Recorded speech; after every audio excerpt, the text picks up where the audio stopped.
저는 사람들 앞에서 하나님을 전하던 사람이었습니다.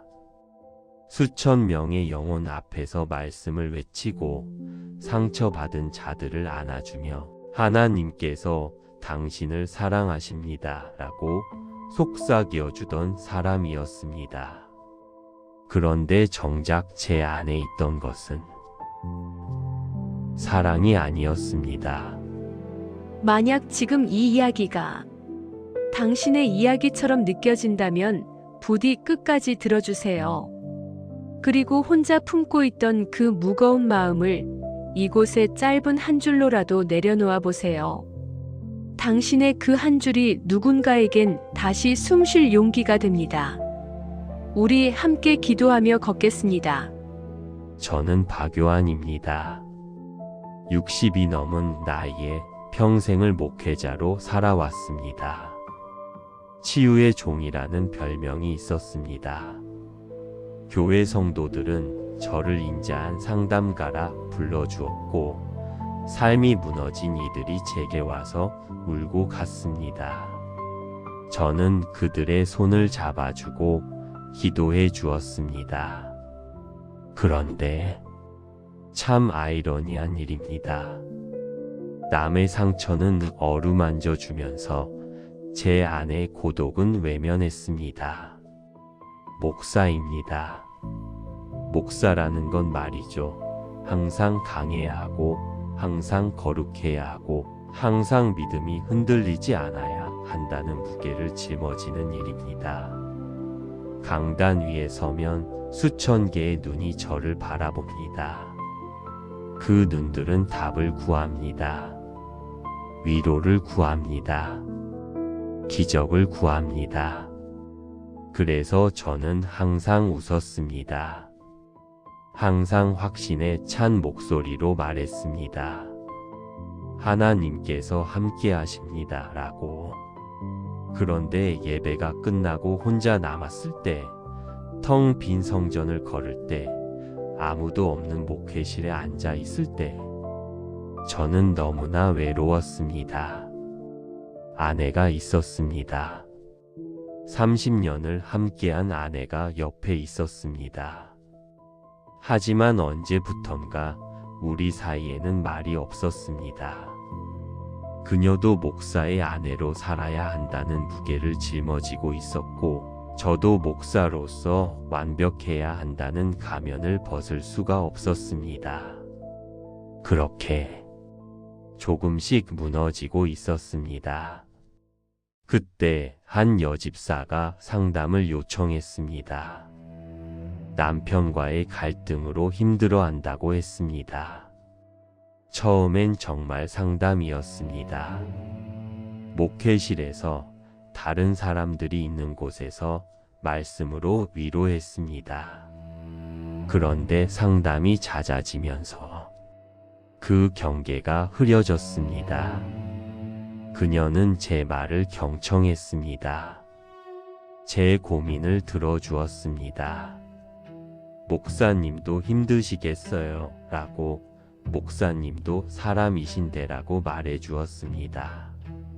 그 말들이 너무 달콤했습니다. 저는 제가 얼마나 외로웠는지, 얼마나 인정받고 싶었는지 그 순간 깨달았습니다. 아니, 깨닫고 싶지 않았지만 이미 너무 깊이 빠져 있었습니다. 상담은 점점 다음 만남에 대한 약속이 되었고, 문자는 점점 더 잦아졌고, 저는 목사라는 직분을 핑계 삼아 죄를 정당화했습니다. 단순한 위로일 뿐이야. 목회 연장이야. 거짓말이었습니다. 제 안의 욕망을 감추기 위한 비겁한 변명이었습니다. 하나님을 전하던 입으로 거짓을 말했고, 성도들을 축복하던 손으로 죄를 움켜쥐었습니다. 그리고 결국 모든 것이 드러났습니다. 누군가 저희를 목격했고, 소문은 불과 며칠 만에 온 교회에 퍼졌습니다. 교회 게시판은 비난으로 가득 찼습니다. 위선자, 독사 같은 목사, 어떻게 하나님의 종이, 우리가 믿었던 게 뭐였습니까? 맞는 말들이었습니다. 저는 반박할 자격이 없었습니다. 당에는 즉시 소집되었고 저는 파면되었습니다.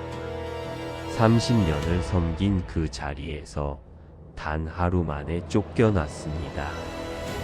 가족들은, 아들은 전화도 받지 않았고 딸은 아빠를 아빠라고 부르기 부끄럽다고 했습니다. 그 말이 가슴에 비수처럼 박혔습니다. 그리고 아내는 아무 말도 하지 않았습니다. 울지도 화내지도 원망하지도 않았습니다. 그저 창밖만 바라보며 앉아 있었습니다. 그 침묵이 더 무서웠습니다. 저는 제가 그녀에게 얼마나 큰 상처를 주었는지 그 무게를 감당할 수가 없었습니다. 마지막 날이 왔습니다. 교회를 떠나는 날이었습니다. 짐을 챙기러 목회실에 갔을 때 복도엔 성도들이 줄지어 서 있었습니다. 저를 보러 온 게 아니었습니다. 저를 내쫓으러 온 것이었습니다. 나가세요. 더러운 목사. 당신 같은 사람이 어떻게 강단에 섰어요? 침을 뱉는 사람도 있었습니다. 30년을 함께 신앙생활했던 권사님이었습니다. 그분의 아들 장례식 때 제가 설교했고 그분은 제 손을 꼭 잡으며 목사님 덕분에 살았습니다 라고 했던 분이었습니다. 이제 그분의 눈엔 경멸만 가득했습니다. 저는 고개를 숙인 채 걸었습니다. 등 뒤로 욕설이 쏟아졌습니다. 바람은 차가웠고 저는 검은 코트깃을 여미며 성전 문을 향해 걸었습니다. 그때였습니다. 소란스러운 비난 소리 사이로 작은 흐느낌이 들렸습니다. 저는 걸음을 멈췄습니다. 고개를 천천히 돌렸습니다. 성전 구석 굵은 기둥 뒤에 누군가 무릎을 꿇고 있었습니다. 아내였습니다. 제 아내가 그곳에 엎드려 있었습니다. 그녀의 어깨가 떨리고 있었습니다. 두 손을 모으고 이마를 바닥에 대고 온몸으로 기도하고 있었습니다. 저는 그 자리에 얼어붙었습니다. 그녀의 목소리가 들렸습니다. 작지만 너무나 간절한 목소리가, 하나님, 이 죄인을 불쌍히 여겨주소서. 저 사람의 영혼이 아주 멸망하지 않게 붙들어 주소서. 제가 기도로 붙들지 못해서 저 사람이 저렇게 무너졌습니다. 주님, 저 사람을 구원하여 주시옵소서. 저는 그 자리에서 무너졌습니다. 성도들의 욕설보다, 자식들의 원망보다 더 견딜 수 없는 것이 있었습니다. 그것은 제가 가장 큰 상처를 준, 제가 배신한, 제가 상처 입힌 그 사람이 여전히 저를 위해 기도하고 있다는 사실이었습니다. 세상 모든 사람이 제게 등을 돌렸습니다. 평생을 섬긴 성도들도, 피를 나눈 자식들도 모두 저를 버렸습니다. 당연한 일이었습니다. 제가 먼저 그들을 배신했으니까요. 그런데 단 한 사람, 제가 가장 아프게 한 단 한 사람만이 여전히 제 편에 서 있었습니다. 아니 편에 선 것도 아니었습니다. 제 죄를 덮어주려는 것도 아니었습니다.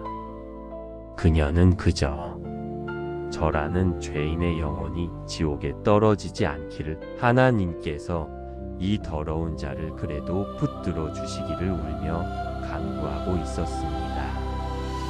그 굽은 등을 보는 순간 저는 알았습니다.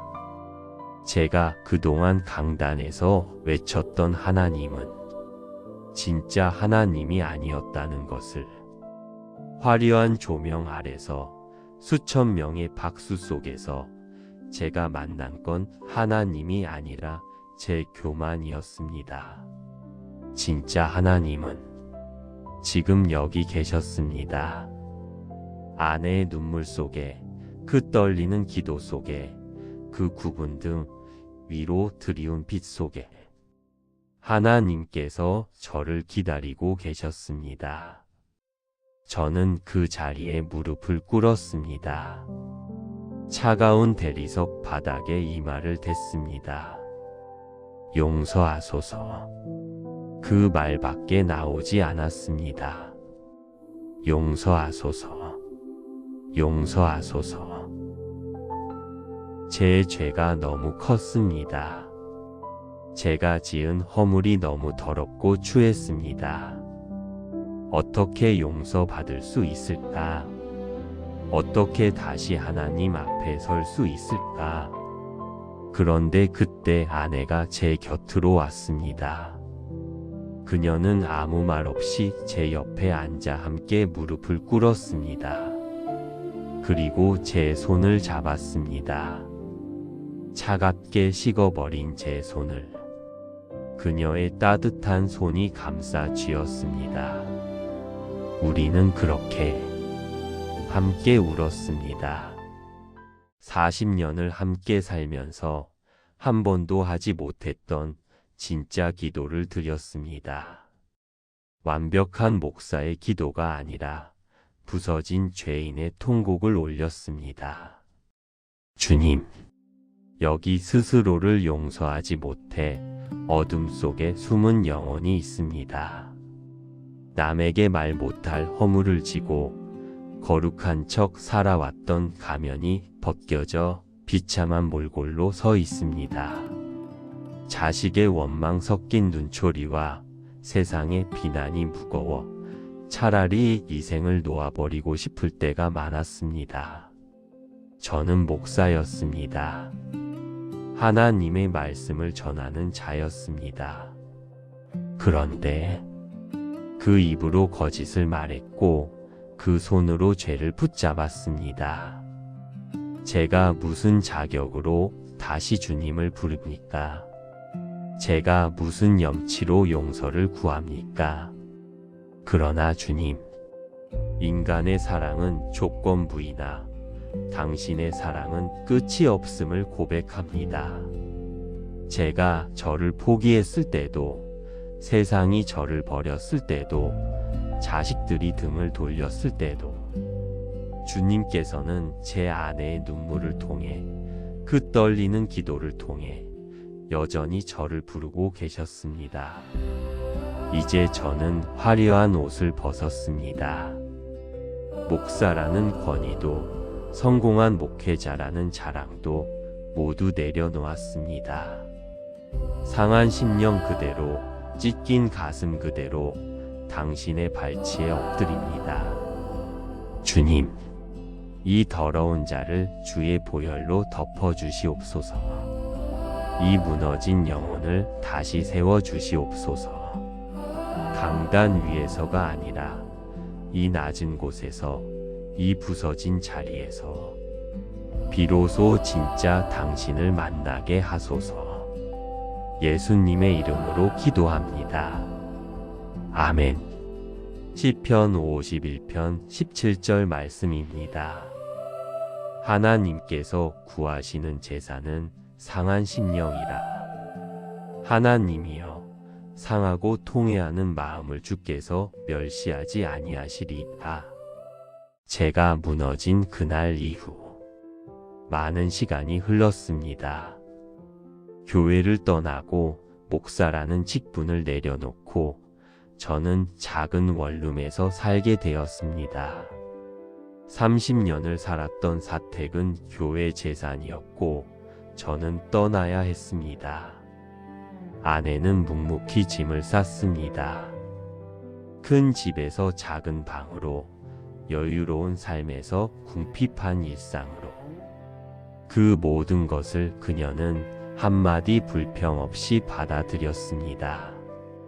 괜찮아요. 우리 다시 시작하면 돼요. 그 말을 들었을 때 저는 또 울었습니다. 제가 이 사람을 얼마나 모르고 살았는지, 얼마나 당연하게 여기며 살았는지 뒤늦게 깨달았습니다. 처음엔 집 밖을 나갈 수가 없었습니다. 동네 슈퍼에 가는 것조차 두려웠습니다.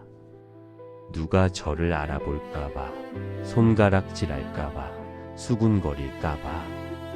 모자를 깊이 눌러 쓰고 고개를 숙인 채 그렇게 살았습니다.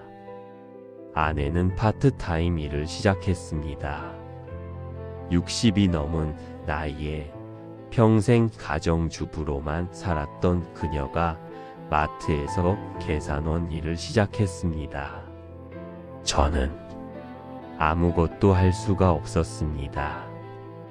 이력서에 뭐라고 쓸 수 있겠습니까? 30년간 목사였다가 파면당한 사람이라고요? 자괴감이 밀려왔습니다. 아내가 새벽같이 나가 일하는 동안 저는 텅 빈 방에 혼자 앉아 있었습니다. 내가 이렇게까지 살아야 하나? 차라리 죽는 게 낫지 않을까? 그런 생각이 매일같이 찾아왔습니다. 그런 어느 날 아내가 일을 마치고 집에 돌아왔을 때 저는 또 멍하니 창밖만 보고 있었습니다. 그녀가 제 옆에 앉았습니다. 여보. 저는 대답하지 못했습니다. 당신 잘못이에요. 맞아요. 당신이 죄를 지었어요. 그 말에 저는 고개를 떨궜습니다. 하지만 그게 당신의 전부는 아니에요. 네? 저는 고개를 들었습니다. 아내가 제 손을 잡았습니다. 당신은 실수했어요. 크게 넘어졌어요. 많은 사람에게 상처를 줬어요. 나한테도요. 그녀의 눈에 눈물이 고였습니다. 하지만 그래도 당신은 여전히 내 남편이고 하나님께서 사랑하시는 자녀예요.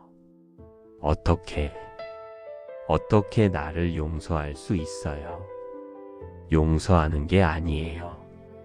아직도 화나고 아직도 아파요. 그녀가 울기 시작했습니다. 하지만 당신을 그냥 놔둘 수는 없어요. 당신이 혼자 무너지는 걸 보고만 있을 수는 없어요. 미안해요. 정말 미안해요. 미안하다는 말로는 안 돼요. 이제 일어나야 해요. 다시 살아야 해요. 어떻게 다시 살 수 있겠어요? 하나님께서 아직 당신의 숨을 거두지 않으셨잖아요. 그 말은 아직 당신이 해야 할 일이 남았다는 뜻이에요. 그날 밤 저는 오랜만에 성경을 폈습니다. 무작위로 펼쳤는데 요한복음 21장이 나왔습니다. 부활하신 예수님께서 베드로에게 물으시는 장면이었습니다. 내가 나를 사랑하느냐? 베드로는 3번이나 예수님을 부인했던 사람입니다. 당신을 모른다고, 그 사람과 나는 상관없다고 저주까지 퍼부으며 부인했던 사람입니다. 그런 베드로에게 예수님은 3번 물으십니다. 내가 나를 사랑하느냐? 그리고 말씀하십니다. 내 양을 먹이라. 그 구절을 읽는 순간 눈물이 터져 나왔습니다. 예수님은 베드로를 버리지 않으셨습니다. 넘어진 베드로를, 배신한 베드로를 다시 세우시고 사명을 주셨습니다. 나도 다시 일어날 수 있을까? 그날부터 달라지기 시작했습니다. 작은 것부터 시작했습니다. 동네 무료 급식소에서 자원봉사를 시작했습니다. 설거지를 하고 청소를 하고 어르신들께 밥을 날랐습니다. 강단에서 설교하는 목사가 아니라 낮은 곳에서 섬기는 종으로. 처음엔 어색했습니다. 사람들의 시선이 무서웠습니다. 하지만 그곳에 오시는 어르신들은 제가 누군지 몰랐습니다. 그저 수고한다, 젊은이 하고 등을 토닥여 주셨습니다. 그 따뜻한 손길이 제게는 큰 위로였습니다. 몇 달이 지났을 때 급식소 소장님이 저를 부르셨습니다. 요한 씨, 혹시 상담 같은 거 할 수 있어요? 네. 여기 오시는 어르신들 중에 마음이 많이 아픈 분들이 계세요. 그분들 이야기 좀 들어줄 수 있을까요? 저는 망설였습니다. 저는 자격이 없습니다. 무슨 자격이 필요해요? 그냥 들어주기만 하면 돼요. 그렇게 다시 시작했습니다. 화려한 상담실이 아니라 낡은 급식소 구석에서, 목사라는 권위가 아니라 같은 죄인의 마음으로 어르신들의 이야기를 들었습니다. 자식에게 버림받은 이야기, 평생 가난하게 산 이야기, 배우자를 잃고 혼자 남은 이야기. 그 이야기들을 들으며 저는 깨달았습니다. 모두가 상처받은 사람들이라는 것을, 모두가 용서가 필요한 사람들이라는 것을, 그리고 저 역시 그들 중 한 명일 뿐이라는 것을. 어느 날 한 할머니가 제게 말씀하셨습니다. 요한 씨는 참 따뜻한 사람이네요. 이야기를 들어주는 눈빛이 남달라요. 아닙니다. 저는 아들이 목사였는데 말이에요. 교회에서 사고를 치고 쫓겨났대요. 그 뒤로 연락이 끊겼어요. 저는 숨이 멎는 것 같았습니다. 할머니는 그 아들이 미우시겠네요. 미워요. 창피하고 화나고. 하지만 그래도 내 아들인데. 할머니가 우셨습니다. 혹시 어디선가 살고는 있을까? 밥은 먹고 있을까? 그것만 궁금해요. 저는 할머니의 손을 잡았습니다. 할머니, 분명히 그 아들도 후회하고 있을 거예요. 어머니께 어떻게 얼굴을 보일까? 그것 때문에 더 연락을 못하는 거예요. 그럴까요? 네. 그리고 어머니께서 이렇게 기다려 주시는 것만으로도 큰 힘이 될 거예요. 할머니는 제 손을 꼭 쥐셨습니다. 고마워요, 요한 씨. 당신 덕분에 마음이 좀 놓여요. 그날 밤 저는 아들에게 편지를 썼습니다. 그동안 용기가 나지 않아 쓰지 못했던 편지를. 아들아, 아빠야. 아빠가 정말 잘못했다. 너한테 너무 부끄러운 아빠가 되어서 미안하다. 내가 아빠를 용서하지 않아도 괜찮아. 다만 이것만 알아줘. 아빠는 여전히 너를 사랑한다. 그리고 언젠가 내가 준비되었을 때 다시 만날 수 있기를 기도한다. 사랑한다, 아들아. 답장은 오지 않았습니다. 하지만 괜찮았습니다. 씨를 뿌렸으니 언젠가는 싹이 날 것이라고. 그렇게 믿기로 했습니다. 그리고 1년이 지났을 때 아들에게서 문자가 왔습니다. 짧은 문자였습니다. 아빠, 나 결혼해. 조촐하게 할 건데 올래? 저는 그 문자를 보며 한참을 울었습니다. 아내에게 문자를 보여주자 그녀도 울었습니다. 용서받았네요. 우리 아직 멀었어요. 하지만 시작이네요. 결혼식 날 저는 구석 자리에 앉았습니다. 하객들이 저를 알아볼까봐 최대한 눈에 띄지 않게. 하지만 아들이 저를 찾아왔습니다. 아빠, 아들아, 많이 힘들었죠? 그래. 하지만 괜찮아. 아들이 저를 껴안았습니다. 미안해요, 아빠. 나도 냉정했어요. 아니야. 내가 화낼 만했어. 이제 다시 시작해요. 우리. 그날 저는 정말로 하나님의 회복을 경험했습니다. 무너진 관계가 다시 세워지는 기적을. 강단 위에서는 경험하지 못했던 진짜 은혜를 이제 저는 압니다.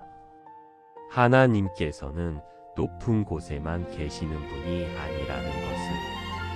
낮은 곳으로, 부서진 곳으로, 무너진 곳으로 내려오셔서 우리를 안아주시는 분이라는 것을 제가 목사였을 때는 몰랐습니다. 하지만 제가 죄인이 되었을 때 비로소 알게 되었습니다. 하나님의 사랑은 조건이 없다는 것을. 우리가 완벽할 때가 아니라 우리가 부서졌을 때 더 가까이 오신다는 것을. 이 영상을 보고 계신 여러분, 혹시 지금 스스로를 용서하지 못해 괴로워하고 계신가요? 내가 지은 죄가 너무 커서 차마 하나님 앞에 나설 용기가 나지 않으신가요?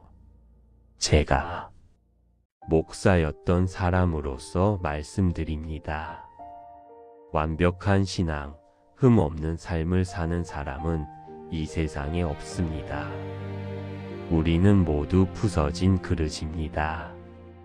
하지만 하나님께서는 그 깨진 조각들을 모으시고 다시 빚으시고 새로운 그릇으로 만드십니다. 지금 당신이 무너져 있다면 그것은 끝이 아닙니다. 그것은 진짜 시작입니다. 가장 낮은 곳에서 가장 부끄러운 자리에서 진짜 하나님을 만날 수 있습니다. 당신의 허물이 아무리 크더라도 하나님의 사랑은 그보다 더 큽니다. 오늘 이 시간 부끄러운 고백일지라도 이곳에 짧게 마음을 털어놓아 보세요. 우리가 서로를 위해 대신 드리는 짧은 아멘 한마디가 누군가에겐 다시 살 힘이 됩니다. 당신은 혼자가 아닙니다. 하나님께서 지금도 당신을 기다리고 계십니다.